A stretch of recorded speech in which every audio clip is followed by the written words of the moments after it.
Hello hi आदाब और सत श्री अकाल और एक बार फिर से आ गया हूं मैं आप लोगों के बीच आपका हमराज आरजे अभिनव 90.4 मेगाहर्ट्ज कम्युनिटी रेडियो ज्ञानवाणी यानी कि ज्ञान की वाणी पर दोबारा से लेकर आया हूं आप लोगों के पास सीपीआर यानी कि करंट पल्स रेडियो और कहने आप सब लोगों से good morning my DY family. आज दोबारा से शुरुआत करते हैं हम लोग आज की ताज़ा तरीन खबरों से जो कि हम लोग आप लोगों के पास लेकर आए हैं। भारत में हो रहे लोकसभा चुनाव में अप्रत्याशित तौर पर सिराजुद्दौला और प्लासी के युद्ध का जिक्र छिड़ गया है। मैं आप लोगों के पास ये सारी खबरें लाता हूं बीबीसी हिंदी के माध्यम से, हम उनका धन्यवाद करते हैं। प्लासी की लड़ाई से पहले बंगाल के आखिरी नवाब सिराजुद्दौला के खिलाफ साजिश की बात पहले भी कई इतिहासकार लिख चुके हैं। अब एक उम्मीदवार ने सवाल उठाकर विवाद पैदा कर दिया है कि उस साजिश में कौन लोग शामिल थे। उस उम्मीदवार का नाम है अमृता राय, जो पश्चिम बंगाल की कृष्णनगर संसदीय सीट पर भाजपा उम्मीदवार के तौर पर तृणमूल कांग्रेस की महुआ मित्रा के खिलाफ मैदान में उतरी है। उनकी राजनीतिक पारी अभी शुरू ही हुई है। भाजपा उम्मीदवार होने के अलावा उनका एक और परिचय ये है कि वो कृष्णनगर के पूर्व राज परिवार की बहू हैं और इसी वजह से कई लोग उनको रानी मां कहकर बुलाते हैं। उस राज परिवार के सबसे मशहूर राजा कृष्णचंद्र राय थे। इस सवाल पर इतिहासकारों की राय बटी हुई है कि मीर जाफर और जगत सेठ जैसे लोग प्लासी की लड़ाई से पहले ही सिराजुद्दौला को बंगाल की गद्दी से हटाने की साजिश रच रहे थे। इसमें कृष्णचंद्र राय किस हद तक शामिल थे, लेकिन चुनाव मैदान में उतरने के फौरन बाद ही अमृता राय ने कहा कि दरअसल कृष्णचंद्र राय सिराज के खिलाफ साजिश में शामिल होकर अंग्रेजों की सहायता के जरिए सनातन धर्म की रक्षा करना चाहते थे। लेकिन मुख्यमंत्री ममता बनर्जी ने नदिया जिले की अपनी चुनावी सभा में अमृता राय को रानी माँ या राजमाता कहकर ही सवाल उठाया था। ममता का सवाल था, कहाँ की राजमाता, इस देश में आप कोई राजा नहीं सब प्रजा हैं। कृष्णचंद्र हिंदू समाज के प्रमुख थे। बंगाल की गद्दी पर अलीवर्दी खान के सत्तारूढ़ रहने के दौरान कृष्णचंद्र राय महज 18 साल की उम्र में साल 1728 में नदिया के राजा बने थे। राजा की पदवी होने के बावजूद वो मूल रूप से नवाब के अधीन एक जमींदार थे। उनके अधिकार में 84 परगने थे। शिवनाथ शास्त्री ने अपनी पुस्तक रामतनु लहड़ी ओ तत्कालीन बंग समाज में लिखा है, कृष्णचंद्र के पिता ने किसी अप्रत्याशित कारण से उनको विरासत से बेदखल कर उनके भाई रामगोपाल को राज्य का उत्तराधिकारी बना दिया था। इसी के मुताबिक रामगोपाल ने नवाब से राज्य का अधिकार मांगा, लेकिन कृष्णचंद्र ने एक अद्भुत चाल चली और अपने पिता को उनके अधिकार से वंचित कर दिया। शिवनाथ शास्त्री की पुस्तक उस समय के बंगाली सामाजिक जीवन पर एक महत्वपूर्ण पुस्तक मानी जाती है।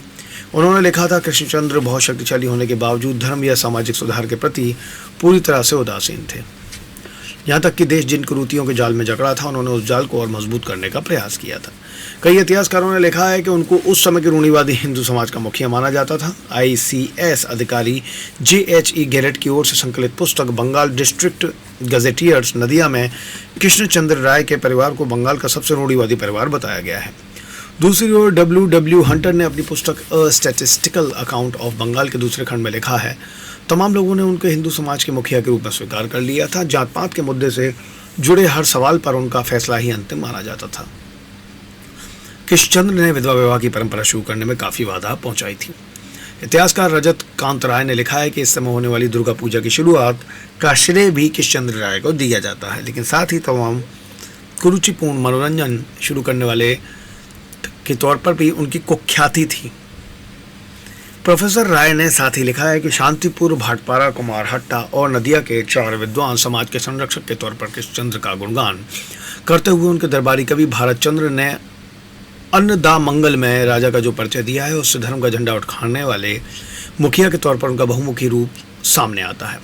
सम्राट विक्रमादित्य और सम्राट अकबर की नकल करते हुए विभिन्न स्थानों से विद्वानों और साहित्यकारों को अपने दरबार में लाए। इनमें आनंद मंगल के रचयिता भारत चंद्र राय गुणाकर के अलावा काली भक्त और कई श्यामा संगीत के रचयिता राम प्रदासेन भी शामिल थे।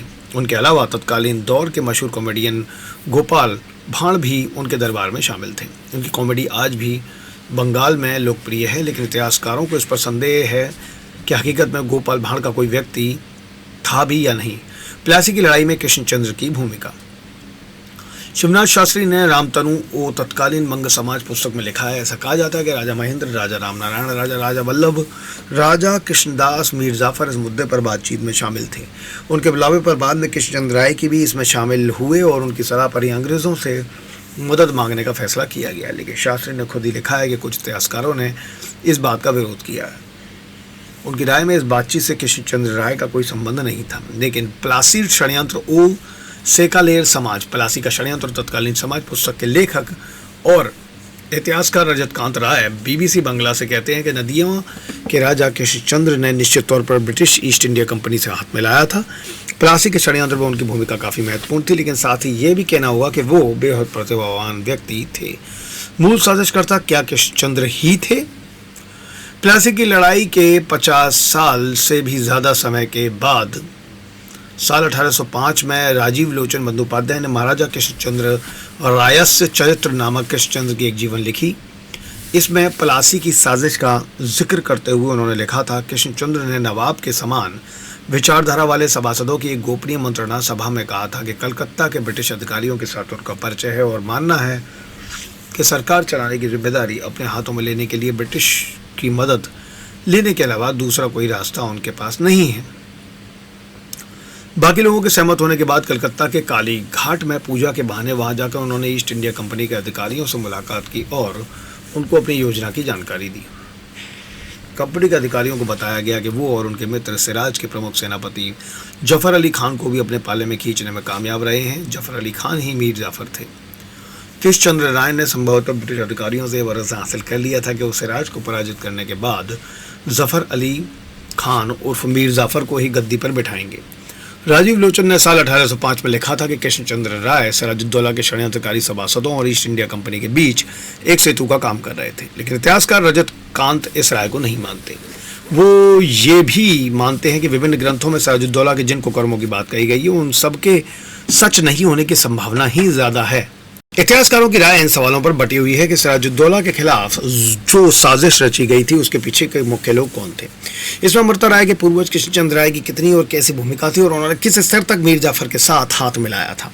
लेकिन कृष्णनगर के राज परिवार की बहू अमृता राय का कहना है कि सिराजुद्दौला के अत्याचारों से जिस आकर ही उसे गद्दी से हटाने के लिए ब्रिटिश शासकों के साथ हाथ मिलाने की जरूरत पड़ी थी। ऐसा नहीं होता तो सनातन धर्म का अस्तित्व ही नहीं बचता। उन्होंने बीबीसी बांग्ला से कहा, इतिहास गवाह है कि उस समय एक और जमींदारों का अत्याचार था तो दूसरी ओर दूसरे धर्मावलंबियों की ओर से किए जाने वाले अत्याचार। उस अत्याचार से बचने के लिए ठोस कदम उठाना जरूरी था। उस योजना में सिर्फ महाराज कृष्णचंद्र ही नहीं, जगत सेठ और दूसरे राजा महाराजा भी शामिल थे। इसका सबसे बड़ा नतीजा ये रहा कि समाज की रक्षा हो सकी थी। उनका कहना है कि अगर आज सिराजुद्दौला होता तो हम अपना अस्तित्व बनाए नहीं रख सकते थे। हालांकि इतिहासकार रजत कांत राय ने बीबीसी बांग्ला से कहा कि ब्रिटिश शासन काल की तुलना में और भी शासन में हिंदू ज्यादा सुरक्षित थे। क्लाइव की तोप। कृष्णनगर राज परिवार के इतिहास का ब्यौरा देने वाली पुस्तक खीती शमसावली चरित्र के हवाले से रामतनु लाहिड़ी ओ तत्कालीन बंग समाज में लिखा गया है।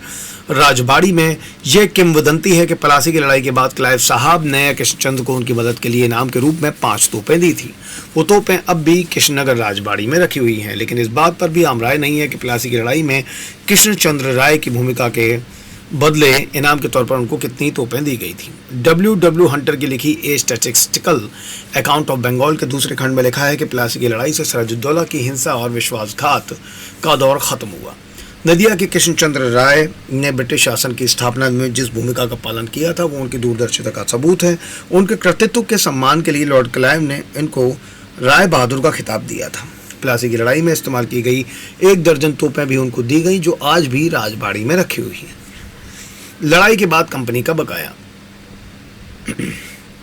रॉबर्ट क्लाइव ने प्लासी के षड्यंत्रकारियों की सहायता से जिस साल सिराजुद्दौला को पराजित किया था उसके अगले साल ही नदिया के राजा कृष्णचंद्र राय पर ईस्ट इंडिया कंपनी की करीब 9 लाख रुपए की देनदारी हो गई। W. हंटर ने अपनी पुस्तक a statistical account of Bengal के दूसरे खंड में लिखा है कि साल 1758 में नदिया के राजा ब्रिटिश सरकार के समक्ष डिफॉल्टर हो गए। इसके बाद ल्यूक स्क्रॉफ्टन ने प्रस्ताव दिया कि राजा की ओर से राजस्व या कर एकत्र करने के लिए एक विश्वसनीय व्यक्ति को भेजा जाए और उनसे सभी शक्तियां छीनकर भरण पोषण के लिए 10,000 रुपए की रकम दी जाए। सरकारी कागजात से पता चलता है कि 20 अगस्त 1789 तक नदिया परगना से करीब 9 लाख रुपए का राजस्व या कर जमा होना था। इनमें से ईस्ट इंडिया कंपनी के कब्जे में रही जमीन के एवज में 64,000 रुपए 48 रुपए की रकम घटा दी गई थी। बाकी रकम मासिक किस्तों में चुकाने के लिए राजा कृष्णचंद्र राय को ईस्ट इंडिया कंपनी को मुचलका देना पड़ा था। मीर कासिम की कैद में कृष्णचंद्र। नवाब सिराजुद्दौला की मौत के बाद Mir Jafar British East India company के समर्थन से मसनद पर बैठे जरूर, लेकिन कुछ दिनों में ही उन्होंने अपने पुत्र मीरन को इस गद्दी पर बैठाकर खुद संन्यास ले लिया। साल 1763 में वज्राघात से मीरन की मौत के बाद मीर जाफर के दामाद मीर कासिम नवाब की गद्दी पर बैठे। पंडित शिवनाथ शास्त्री ने लिखा है कि अंग्रेजों से मतभेद होने के बाद मीर कासिम ने ब्रिटिश राजधानी से दूर रहने के लिए अपनी राजधानी मुंगेर में स्थापित की और इसके बाद वो देश के उन बड़े लोगों को गिरफ्तार करने और मारने पर उतारू हो गए जिनको अंग्रेजों का मित्र मानते थे या मानते थे कि वो लोग अंग्रेजों को आगे बढ़ाने में मदद कर रहे थे। शास्त्री के मुताबिक उन्होंने कृष्णचंद्र और बड़े बेटे शिवचंद्र को कुछ दिनों तक मुंगेर के किले में कैद कर रखा था। अंग्रेजों के डर से अचानक मुंगेर से पलायन की स्थिति नहीं पैदा होती तो शायद कृष्णचंद्र राय और उनके पुत्र की भी हत्या कर देते, लेकिन अंग्रेजों के वहां पहुंचने के कारण पिता पुत्र की जान बच गई। साल 1782 में कृष्णचंद्र राय का निधन हो गया। ये सारी खबरें हैं आप लोगों के पास BBC हिंदी के माध्यम से।